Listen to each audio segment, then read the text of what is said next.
I'm warning you right off the bat, I'm going to be screaming and I'm going to be all over the place. No video, not right now anyway. I'll see. Maybe I'll put a little something up on YouTube in a day or two to go along with this, just to reinforce what I'm saying, but not that you'll need it to listen right now. I've been set off once again. I'm going to keep this really short, and I'm going to try and do this more often so I can put more shows out for you quicker. The last show was real long. You saw that. It takes me a lot of time to do that. So this is going to be quick. This is going to be a quick venting. And I can't believe I'm being forced to come on here and sit down and sound like I'm defending J.D. Vance. I can't believe I'm being forced to do that. But if anyone is breathing, perhaps you heard the story that J.D. Vance had the Ohio River raised so he could go kayaking for his birthday. Perhaps you heard that story. Now, I heard the story. I read it on Twitter. I said, say what? Say what? He did what? That's something I have to fact check. Whether I was doing a podcast or not, I would say, I gotta fact check that. Is that true? Because that sounds crazy. How do you even do that? How do you raise the level of the Ohio River? I'm picturing people with buckets of water running, dumping. I don't know. So I fact check it, and sure enough, nope, not what they're telling me. The Secret Service, having nothing to do with the request from J.D. Vance, temporarily had part of the Ohio River raised. Forgive me, I forget the name. It's this, they called it something. It's a part of the river. It's something river.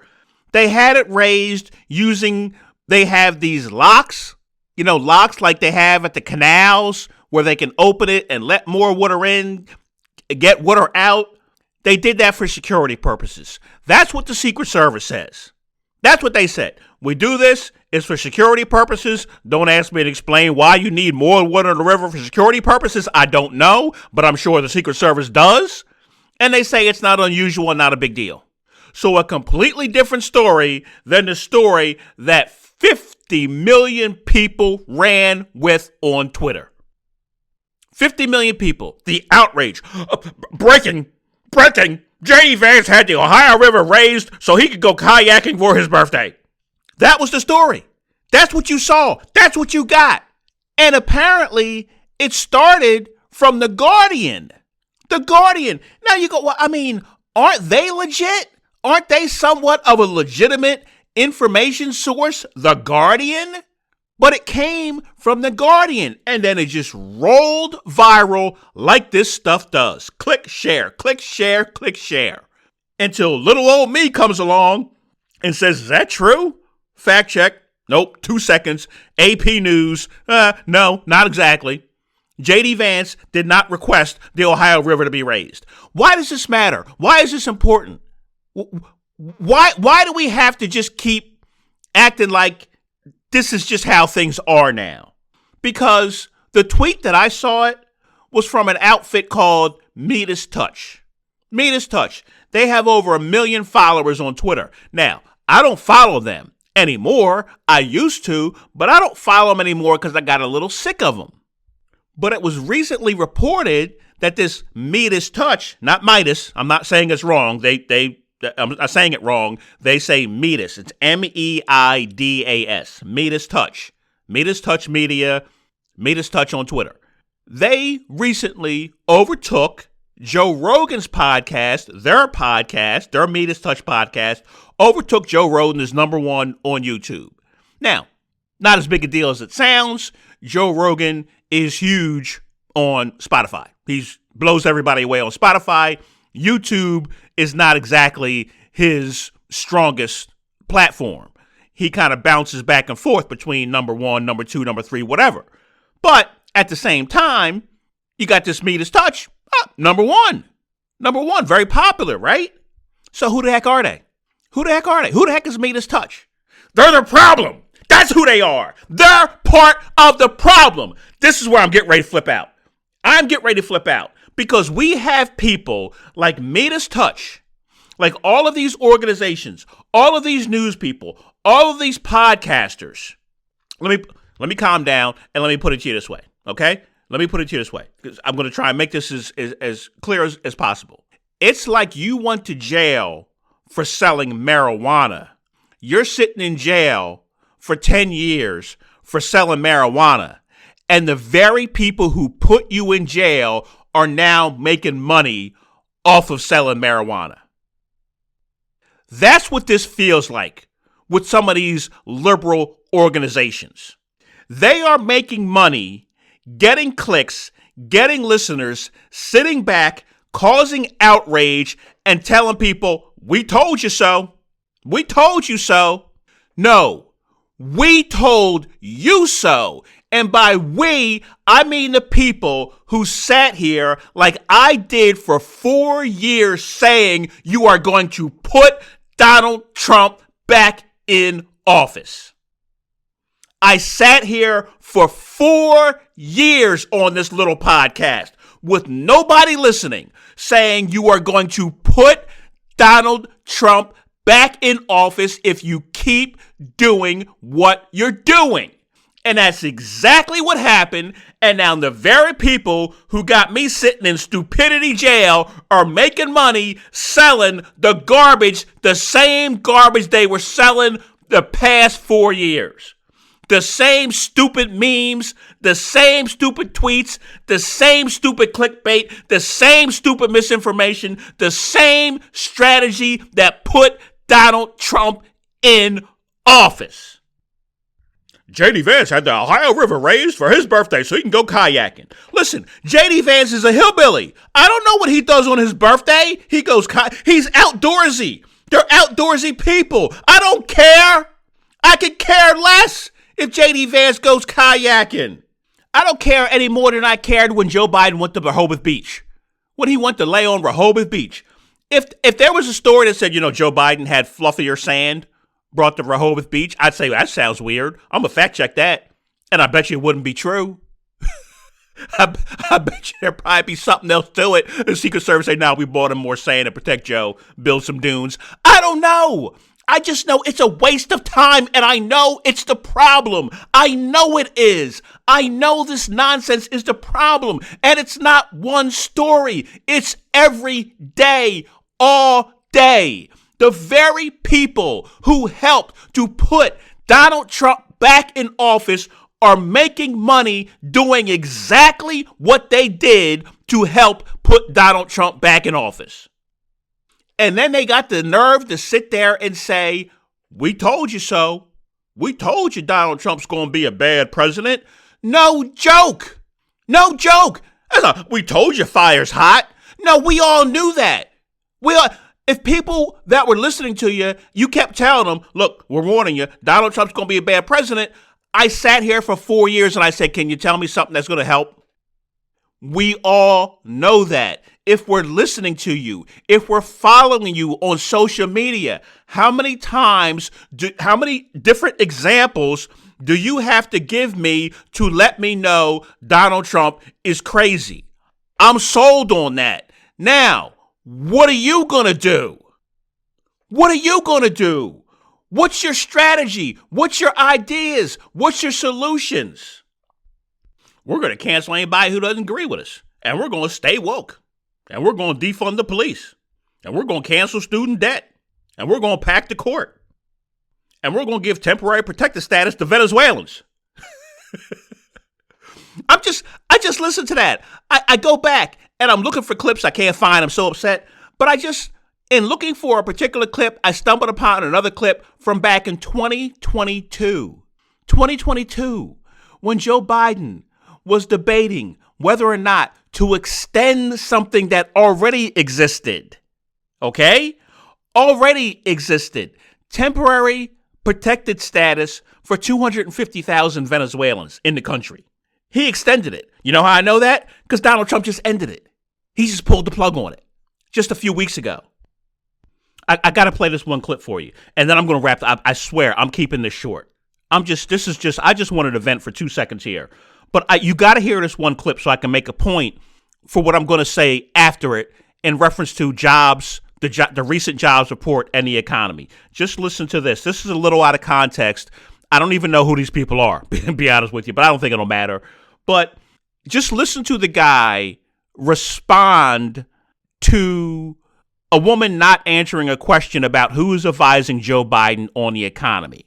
Okay, this was back again years and years ago, 2022, roundabout, when gas prices had spiked shortly after the Ukraine war. Okay, listen to this. The president over the weekend said this: "My message to the companies running gas stations and setting prices at the pump is simple. This is a time of war and global peril. Bring down the price you are charging at the pump to reflect the cost you're paying for the product, and do it now." Jeff Bezos came out and tweeted the following. I'm sure you read it. "Inflation is far too important a problem for the White House to keep making statements like this. It's either straight ahead misdirection or a deep misunderstanding of basic market dynamics. I'm not going to accuse you of the latter. I want to talk about the former." Where's that messaging coming from? The president has made clear that his number one goal is delivering for the American people. We are in a time of crisis. We are in a time of war where the president and our allies, we are supporting the Ukrainian people. Congress is engaged in this effort, both sides of the aisle, to say this is an important priority. And one of the consequences is this high price of oil because of global trends. You didn't answer his important question. Everyone, Heather, everyone in the nation wants to know the answer to the question Mr. Farrell just asked you, which is who is advising the president on shockingly naive price theory over a gallon of gas? So the president is not shocked. Like I said, that's from 2022 when gas prices had spiked. And Joe Biden, because all credit to Joe Biden, he's a politician. He'd been a politician for years and years and years. So he talks in political speak. It's what they do. So Joe Biden comes out, the grandfatherly, hey, come on, guys. Come on.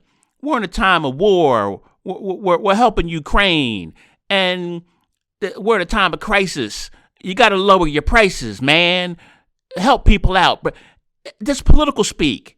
And so you hear the guy who's a non-politician, capitalist, market-driven minded guy going, who in the heck is advising him to say things like that? You heard them say, the first guy say, Jeff Bezos tweeted out, how are you so naive on this? How do you not understand market dynamics? And they weren't even insulting Joe Biden. Bezos, the other guy at the end, they weren't even insulting Joe Biden. I remember this. I remember seeing the same thing on CNBC. They were like, who in the heck is advising him? Now, in the interest of time, there's no way I can get into why they're so beside themselves as to who is advising Joe Biden. Let me instead turn the attention to Donald Trump and why this matters. What people think about what the economy is and what matters in the economy. We get the jobs report. It's a bad jobs report. Just bad. No other way to look at it. 73,000 jobs created for the month of July, and then the 2 previous months revised way down. Bad jobs report. President can't get right.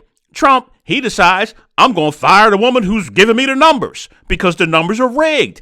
Idiotic, right? Who's advising this guy? And that was the story. That was the story. The economy's horrible under Trump. Trump has destroyed the economy. Trump says, and Stephen Miller says the economy was horrible when I took it over. Joe Biden ruined the economy. No, Trump ruined the economy. Trump fires the woman. Trump can't fire that woman. We have to have credible information. You're doggone right. We have to have credible information media. That's what I've been saying for 4 years. But that aside, let me not get distracted. I mean, the media's got a lot of nerve talking about we got to have credible information that we can trust. But in any case, that was the story. That was the discussion. Is that really the discussion you want to have? It's not the discussion I want to have. The discussion I want to have is, what does that mean? What does it mean for the economy? Do we know yet? No, we don't know yet. The numbers go up, the numbers go down.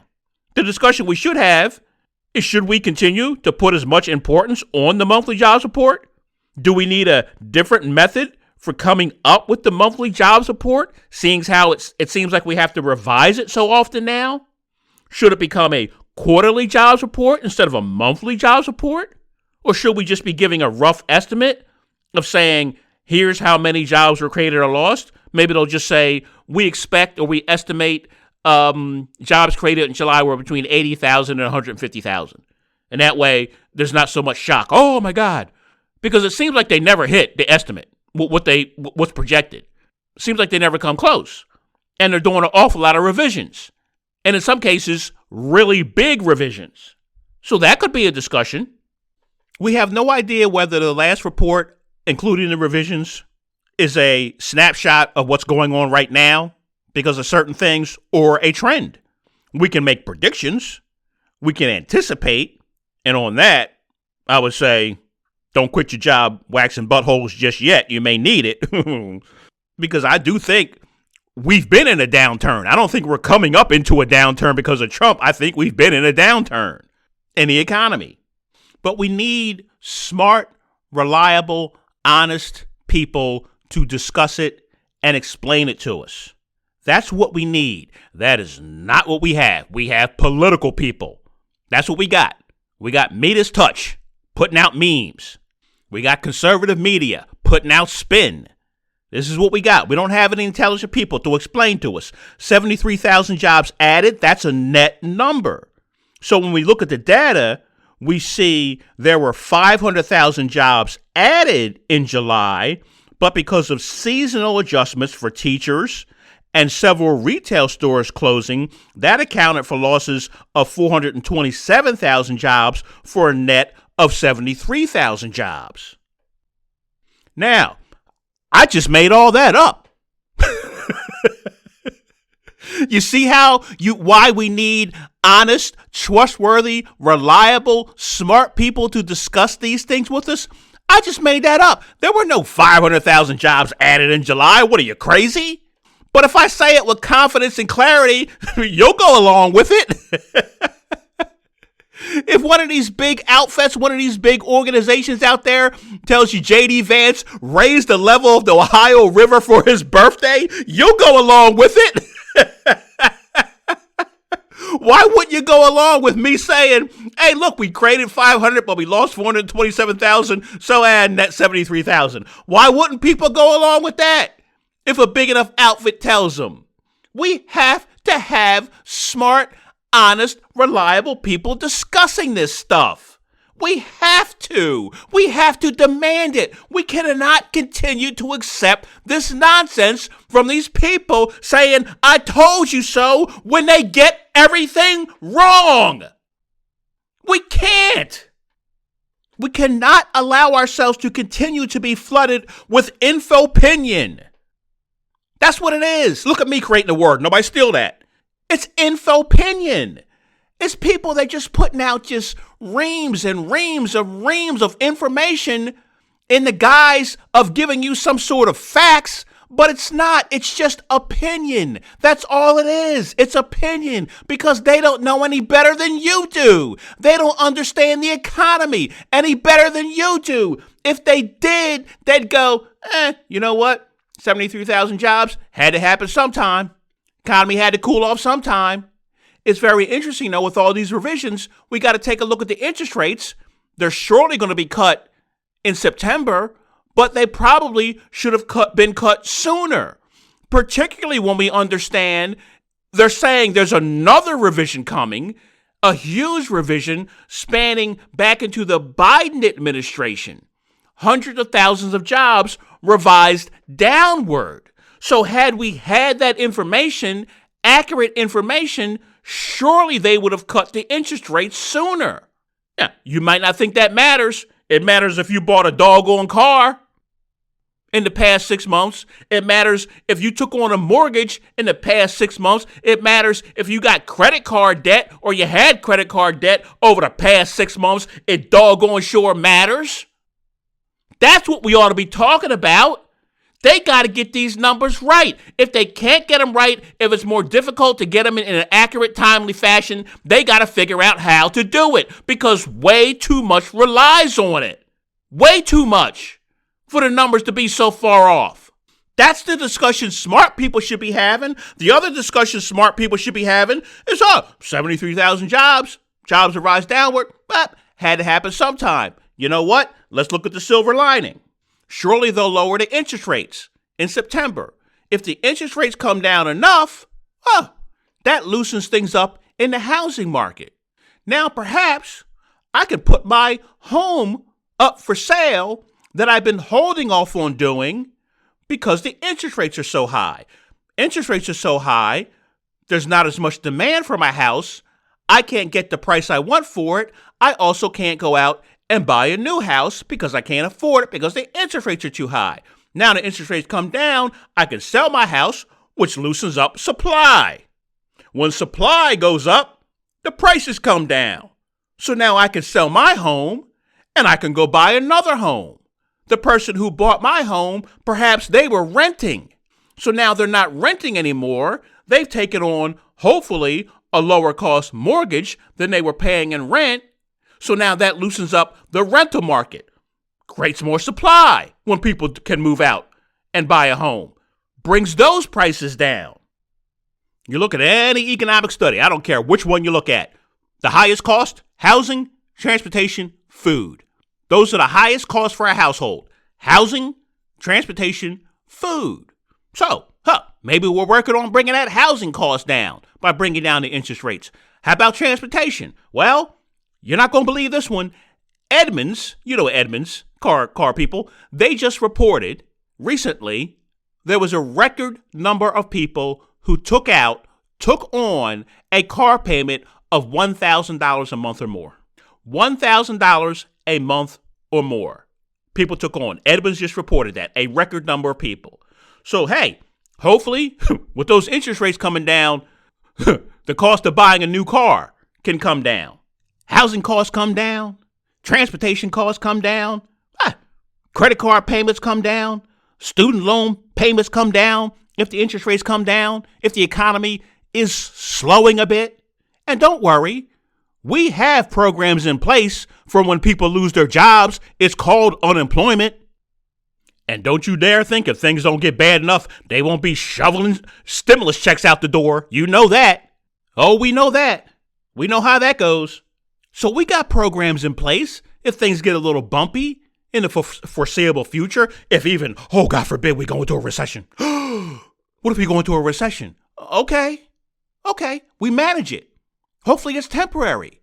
And we come out stronger on the other side. We get our spending under control. We get our household spending and our household consumer debt under control, which is a ticking time bomb that no one talks about. Our household consumer debt. Maybe we have a correction that gets all of those things back in line to where they should be. And once that happens and prices start to even out, maybe, just maybe, I can go out and buy orange juice again. That's the economy. That's the discussion that we should be having. But if we're going to continue to let outfits like Midas Touch and all of these other people who make money creating outrage, we better settle in for a long 3 years. That's it. I'm done. I was trying to keep it under 20 minutes. How'd I do? Close. Apple Podcast, Spotify, YouTube, The Comparison Guy Podcast. Thank you to all who follow, who share, who listen. Up to 60 on YouTube. Thank you. It's we are up to 60. I had a listener comment to me one time. We are up to X amount. It definitely is a we thing. It ain't a me thing. It's a we thing because you share it. I don't advertise. Nobody knows who I am. So if I get listeners, it's because of you sharing. Thank you. I will see you next time.